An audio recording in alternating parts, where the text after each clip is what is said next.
ಪ್ರಯೋಗವನ್ನ ಆತ್ಮನೇ ಪದದಲ್ಲಿ ಪ್ರಯೋಗ ಮಾಡುವುದರ ಬಗ್ಗೆ ಈ ಹಿಂದೆ ಕೂಡ ನೋಡಿದ್ವಿ.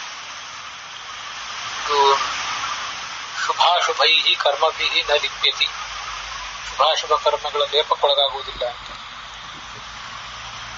ಲಿಪ್ಯತೆ ನಸಪಾಪೇನ ಪದ್ಮಪತ್ರವಾಂಬಸ ಅಂತ ಹೀಗೆಲ್ಲ ಕರ್ಮಣಿ ಪ್ರಯೋಗವನ್ನ ಆತ್ಮನೇ ಪದದಲ್ಲೇ ಬೇರೆ ಕಡೆ ಪ್ರಯೋಗ ಮಾಡಿರ್ತಾರೆ ಸಾಮಾನ್ಯವಾಗಿ. ಲಿಪ್ಯತಿ ಅಂತ ಶಾಂತಿ ಬರುವುದು 339ನೇ ಅಧ್ಯಾಯದ 26ನೇ ಶ್ಲೋಕ. ರುದ್ರ ಶಂಕರಯೋರ್ಭಾರೇಣ ಪೀಡ್ಯಾಮಿ, ಪೃಥ್ವಿ ಹರಿವಂಶದಲ್ಲಿ ಹೇಳುವಂತ ಮಾತು. ರುದ್ರ ಮತ್ತು ಹರಿ ಇಬ್ಬರು ಯುದ್ಧ ಮಾಡ್ತಿರುವಾಗ ಅವರ ಭಾರದಿಂದ ನಾನು ಪೀಡಿಸಲ್ಪಟ್ಟಿದ್ದೇನೆ ಅಂತ ಹೇಳಬಹುದು, ಪೀಡ್ಯಾಮಿ ಅಂತ ಹೇಳ್ತಾರೆ. ಮಾತಾಪಿತರೌ ಜನ್ಮನ್ಯೇವ ಉಪಯುಜ್ಯತಃ ಗುರುರ್ಗರಿಯಾನ್ ಮಾತೃತಃ ಪಿತತಶ್ಚೇತಿ ಮೇ ಮತಿಃ ಉಭೌ ಹಿ ಮಾತಾಪಿತರೌ ಜನ್ಮನ್ಯೇವ ಉಪಯುಜ್ಯತಃ ಅಂತ ಮಹಾಭಾರತದ ಶಾಂತಿ ಪರ್ವದಲ್ಲೇ ಒಂದು ಮಾತು. ಮಾತಾಪಿತೃಗಳಿಬ್ಬರು ಕೂಡ ಕೇವಲ ಹುಟ್ಟಿಗೆ ಮಾತ್ರ ಕಾರಣರಾಗಿರ್ತಾರೆ, ಹುಟ್ಟಿನಲ್ಲಿ ಮಾತ್ರ ಅವರು ಉಪಯೋಗಿಸಲ್ಪಡ್ತಾರೆ ಅಂತ ಈಗ ಅದರ ಅರ್ಥ. ಉಪಯುಜ್ಯತೆ ಉಪಯುಜ್ಯತೆ ಅಂತ ಪ್ರಥಮ ಪುರುಷದ ದ್ವಿವಚನ ಪ್ರಯೋಗ ಇರಬೇಕಾಗಿತ್ತು, ಅದರ ಬದಲು ಉಪಯುಜ್ಯತಃ ಅಂತ ಪ್ರಯೋಗ ಇದೆ. 340ನೇ ಅಧ್ಯಾಯ ಶಾಂತಿ ಪರ್ವದ 7ನೇ ಶ್ಲೋಕದಲ್ಲಿ ತೇ ದೃಶ್ಯಂತೆ,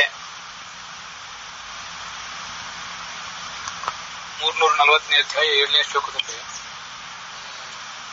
ಕ್ರಿಯಾಸು ಸಕ್ತಾಹ ದೃಶ್ಯಂತಿ, ಲೌಕಿಕ ಕ್ರಿಯೆಗಳಲ್ಲಿ ಆಸಕ್ತರಾಗಿ ಕಾಣಲ್ಪಡುತ್ತಾರೆ. ದೃಶ್ಯಂತೆ ಅಂತ ಇರಬೇಕಾದ್ದು ದೃಶ್ಯಂತಿ ಅಂತ ಅಲ್ಲೊಂದು ಪ್ರಯೋಗ ಕಾಣಿಸ್ತದೆ.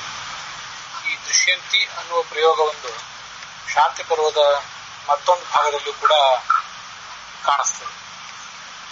269ನೇ ಅಧ್ಯಾಯದ 44ನೇ ಶ್ಲೋಕದಲ್ಲಿ 269ನೇ ಅಧ್ಯಾಯದ 44ನೇ ಶ್ಲೋಕದಲ್ಲಿ ಸಿದ್ಧಿ ಪ್ರತ್ಯಕ್ಷ ರೂಪಾಚ ದೃಶ್ಯತಿ ಆಗಮ ನಿಶ್ಚಯಾತ್, ವೇದಗಳ ಶಾಸ್ತ್ರಗಳ ಪ್ರಾಮಾಣ್ಯ ನಿಶ್ಚಯದಿಂದ ಸಿದ್ಧಿ ದೃಶ್ಯತೆ, ಸಿದ್ಧಿಯು ಕಾಣಲ್ಪಡುತ್ತದೆ ಅಂತ ಇರಬೇಕಾದದ್ದು ದೃಶ್ಯತಿ ಅಂತ ಒಂದು ಪ್ರಯೋಗನೂ ಕೂಡ ಅಲ್ಲಿ ಕಾಣಿಸ್ತದೆ.